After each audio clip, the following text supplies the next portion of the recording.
तो हेलो दोस्तों, स्वागत है आप सभी का आपके अपने ही एजुकेशनल चैनल में। तो आज हम लोग फिर से इस वीडियो में क्लास 12 इंग्लिश जो हमारा चैप्टर 2 है, भारत इज माई होम, उसके समरी को लिखने वाले हैं। इसके लेखक है दोस्तों डॉक्टर जाकिर हुसैन। समरी में सबसे पहले उसके लेखक के बारे में ही लिखा जाता है, तो हम वैसा ही लिखेंगे। इसमें आपको दोस्तों इंग्लिश के साथ हिंदी भी बताया जाएगा दोस्तों, क्योंकि अधिकतर बच्चे समरी को रट लेते हैं, उसके बाद भूल जाते हैं कि कैसे लिखना है। कुछ दिन के लिए तो वो याद रख पाते हैं, लेकिन फिर उसके बाद भूल जाते हैं। इसलिए मैं इस वीडियो में आपको ऐसे तरीका बताने वाला हूँ कि आपको हिंदी याद रखना है और उसका ट्रांसलेट करके आपको इंग्लिश बनाना है। अगर आपको हिंदी याद रहेगा दोस्तों तो आप उसका ट्रांसलेट यूँ बना सकते हैं, और हिंदी आप लोगों को बहुत लंबे समय तक याद रहता है, ये मुझे पता है। तो इस वीडियो में मैं आपको सबसे पहले उसका हिंदी बताऊँगा और फिर उसको ट्रांसलेट करके इंग्लिश में बताऊँगा। और ऐसा ही आपको भी 2-3 बार देख कर लिखना है। देख कर लिखने से आपको हिंदी याद हो जाएगा। फिर उसके बाद आपको अपने से लिखना है। जैसे माइंड में आप हिंदी सोचिएगा और इंग्लिश कॉपी पे लिखिएगा कि आप लिख पाते हैं नहीं। अगर आप एक बार ऐसे कर लेते हैं दोस्तों, तो ये आपको बहुत लंबे समय तक याद रहेगा और लिखने का भी हैबिट बन जाएगा, तो आप एग्ज़ाम में आसानी से लिख सकते हैं। तो चलिए शुरू करते हैं दोस्तों। सबसे पहले तो चैप्टर का नेम है भारत इज़ माई होम, जिसके लेखक है डॉक्टर जाकिर हुसैन। इसे हिंदी में हम भारत मेरा घर है। तो यहाँ पर हम शुरू करेंगे सबसे पहले कि यह भाषण है, इसके लेखक कौन है। वैसे ही इसका समरी हम इसका शुरू करेंगे। तो यहाँ पर जो सबसे पहला शब्द लिखेंगे दोस्तों कि भारत इज माई होम। देखिए ये एक भाषण है जो जब भारत और पाकिस्तान दोनों अलग हो रहा था उसके बीच में दिया गया था। तो यहाँ पर आपको लिखना है सबसे पहले कि भारत मेरा घर, मेरा घर है। यह दोस्तों एक भाषण है जो डॉक्टर जाकिर हुसैन द्वारा दिया गया था। भारत मेरा घर, यह एक भाषण है। तो अब इसका ट्रांसलेट हम किस तरह बनाएंगे, इसको आपको 2-3 बार देखकर लिखना, फिर अपने से लिखना, सिर्फ इंग्लिश, हिंदी नहीं, क्योंकि एग्जाम में आपको सिर्फ इंग्लिश लिखना पड़ता। तो यहाँ पर हो जाएगा Bharat is my home.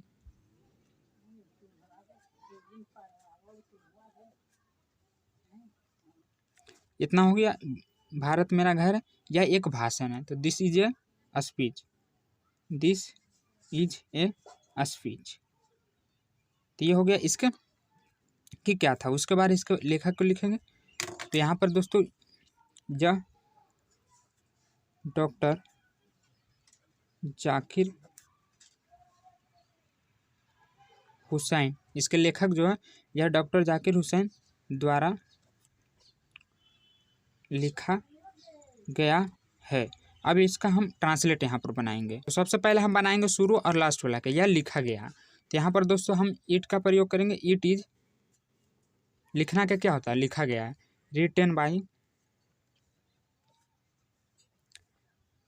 Zakir Hussain द्वारा, तो रिटेन बाई यहाँ पर फिर हो जाएगा डॉक्टर जाकिर हुसैन, तो यहाँ पर हो जाएगा हुसैन। इसके बाद फिर से हम लिखेंगे हिंदी और फिर उसका ट्रांसलेट बनाएंगे। यह डॉक्टर जाकिर हुसैन द्वारा लिखा गया है। डॉक्टर जाकिर हुसैन भाषण है दोस्तों, तो भाषण का ये एक छोटा सा हिस्सा है। तो इसके बाद हम लिखेंगे यह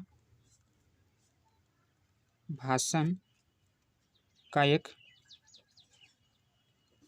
छोटा भाग है। तो अब इसका हम ट्रांसलेट बनाएंगे। तो यह छोटा भाग है, सबसे पहले ये बनाएंगे। तो दिस इज, यह क्या हो जाएगा, दिस इज ए स्मॉल, छोटा भाग, स्मॉल पार्ट ऑफ भाषण, भाषण का हो जाएगा स्पीच।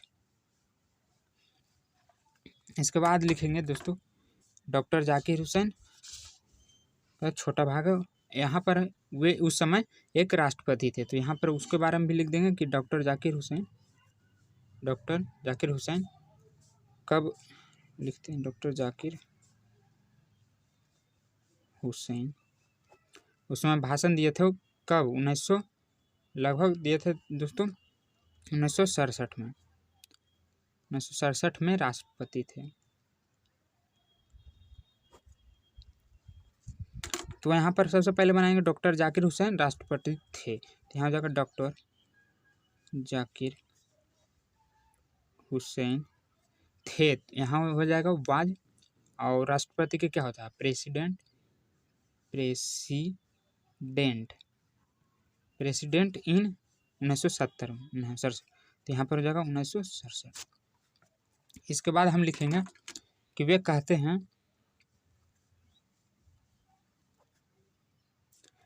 हैं भारत एक युवा राष्ट्र है।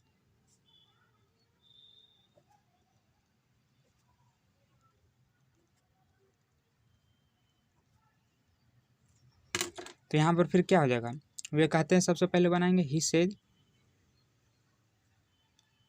वे कहते हैं ही सेज भारत एक युवा राष्ट्र है। तो क्या हो जाएगा, India is a youngest country. तो यहाँ पर हम लिखेंगे इंडिया इज ए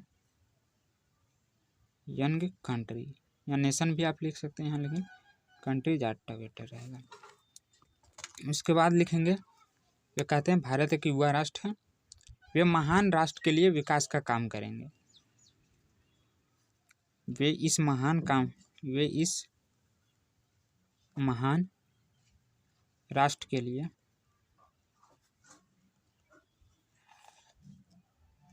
विकास का काम करेंगे।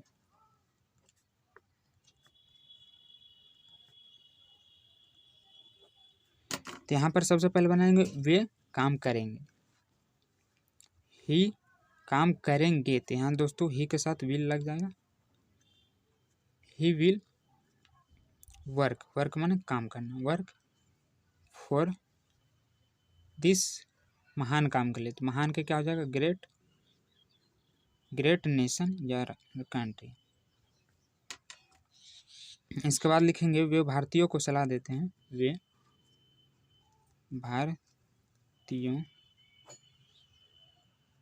भारतीयों को सलाह देते हैं कि अपने निजी कर्तव्य, पहले हम इसको ट्रांसलेट कर लेते हैं क्योंकि थोड़ा जगह कम पड़ जाएगा। तो यहाँ पर वे सलाह देते हैं, पहले इतना का बनाएंगे ही गिव्स, सलाह देना का क्या होता है, ही देते हैं, तो ये हो जाएगा ही गिव्स सजेशन माने सलाह, SUGGE सजेशन टू इंडियन। क्या सलाह देते हैं वो अब आगे लिखेंगे। वे भारतीयों को सलाह देते हैं कि अपने निजी कर्तव्य से ऊपर आओ और देश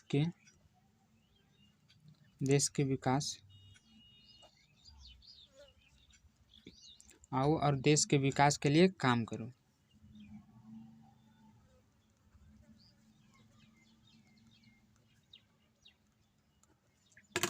अब देखिए यहाँ पर बहुत बड़ा हो जा रहा है, तो यहाँ पर सबसे पहले हम क्या करेंगे, शुरू वाला को लेंगे और उसके लास्ट वाला को लेंगे। और पीछे से जैसे हम बताए थे दोस्तों चैप्टर 1 में कि इसका ट्रांसलेट करना बहुत ही आसान होता है, पहले तो शुरू वाला ले लेना है। तो यहाँ पर की है, तो हम पहले डेट लगा लेते हैं, अपने निजी कर्तव्य। तो यहाँ पर क्या हो जाएगा, डेट निजी कर्तव्य से ऊपर आओ। यहाँ दोस्तों आओ, कम अप, तो यहाँ पर लिख सकते हैं हम कम अप योर निजी कर्तव्य। उसका इंग्लिश क्या होता है दोस्तों, निजी कर्तव्य यहाँ तक हो जाएगा और फिर उसके पीछे से हम बनाने लगेंगे डेट कम अप योर निजी कर्तव्य को हम लिख सकते हैं प्राइवेट ड्यूटी एंड वर्क। कर्तव्य से ऊपर आओ और देश के लिए विकास का काम करो। फॉर, अब यहाँ पर बनाएंगे विकास के लिए काम करो, तो क्या हो जाएगा, के लिए फॉर हो जाएगा, और डेवलप माने विकास करना, डेवलप फॉर नेशन माने राष्ट्र के लिए।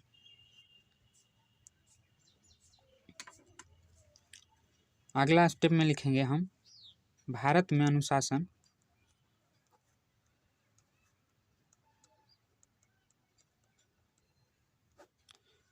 अनुशासन और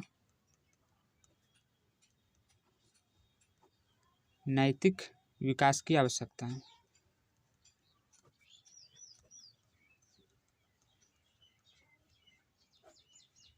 तो यहाँ पर क्या बनाएंगे, सबसे पहले हम भारत की आवश्यक विकास की आवश्यक, तो शुरू में हो जाएगा इंडिया, नहीं तो वैसे बनाएंगे दोस्तों तो नहीं बैठेगा देयर। तो यहाँ पर अब खुद देयर से शुरू करना है और फिर जो भारत में वो लास्ट में चला जाएगा। देयर ई आवश्यकता के लिख सकते हैं हम, any necessary,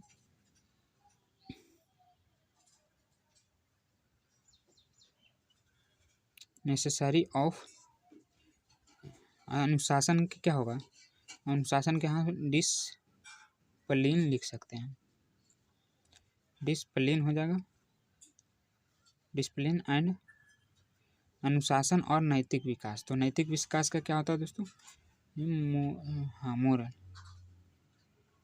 moral development of India. तो यहाँ पर भारत में है दोस्तों, तो इधर हो जाएगा डेवलपमेंट इन इंडिया, यानी शुरू वाला लास्ट में चल गया।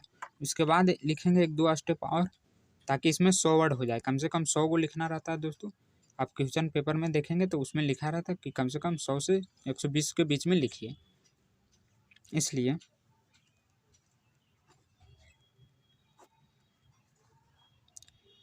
इसलिए शिक्षा ही एकमात्र हथियार है, शिक्षा ही विकास का एक हथियार है। तो यहाँ पर क्या हो जाएगा, इसलिए क्या लिख सकते हैं, सो शिक्षा के एजुकेशन इज ए आर्म। तो यहाँ पर हो जाएगा हथियार, तो यहाँ पर एन हो जाएगा दोस्तों, वॉवेल एन ऑफ डेवलप। आगे लिखेंगे, वे कहते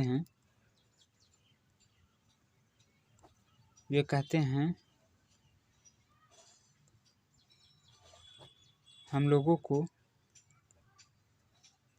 नाम, रंग, जाति से घृणा नहीं करना चाहिए। तो यहाँ पर पहले बनाएंगे वे कहते हैं, तो वे कहते हैं कि क्या हो जाएगा, ही से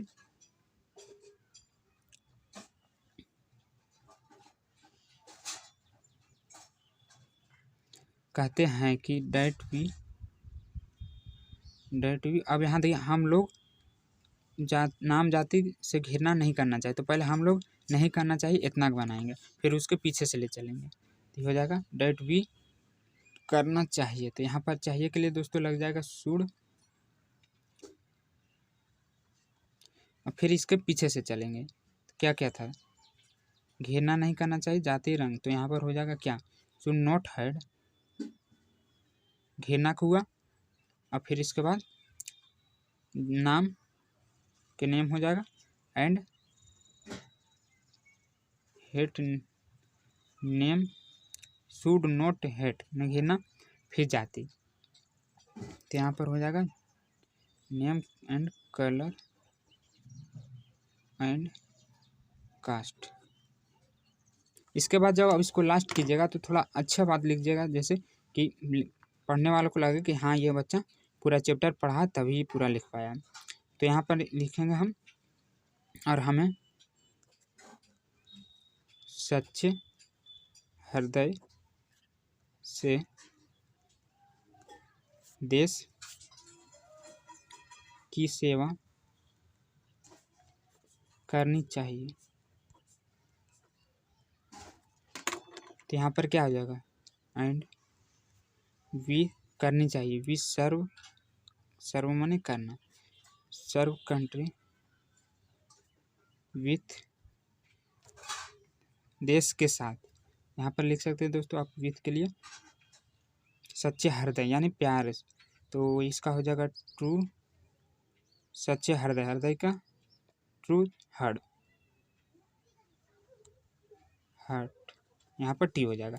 तो आप इतना लिख दीजिएगा तो काफ़ी है, क्योंकि इसमें 90 से 100 वर्ड आसानी से हो जाएगा दोस्तों, और उतना ही लिखने को कहता है। अगर आप इतना लिख देते हैं तो आपको फुल में फुल मार्क्स मिल जाएंगे। तो आपको कमेंट करके बताना दोस्तों कि मेरा लिखा हुआ आपको कैसा लगा, अगर ठीक लगा तो लाइक करें, चैनल को सब्सक्राइब करें, और अपने दोस्तों में भी शेयर करें, और अगले किस चैप्टर पर चाहिए वो मुझे कमेंट करें, क्योंकि मुझे इसे बनाने में थोड़ा टाइम लगता है।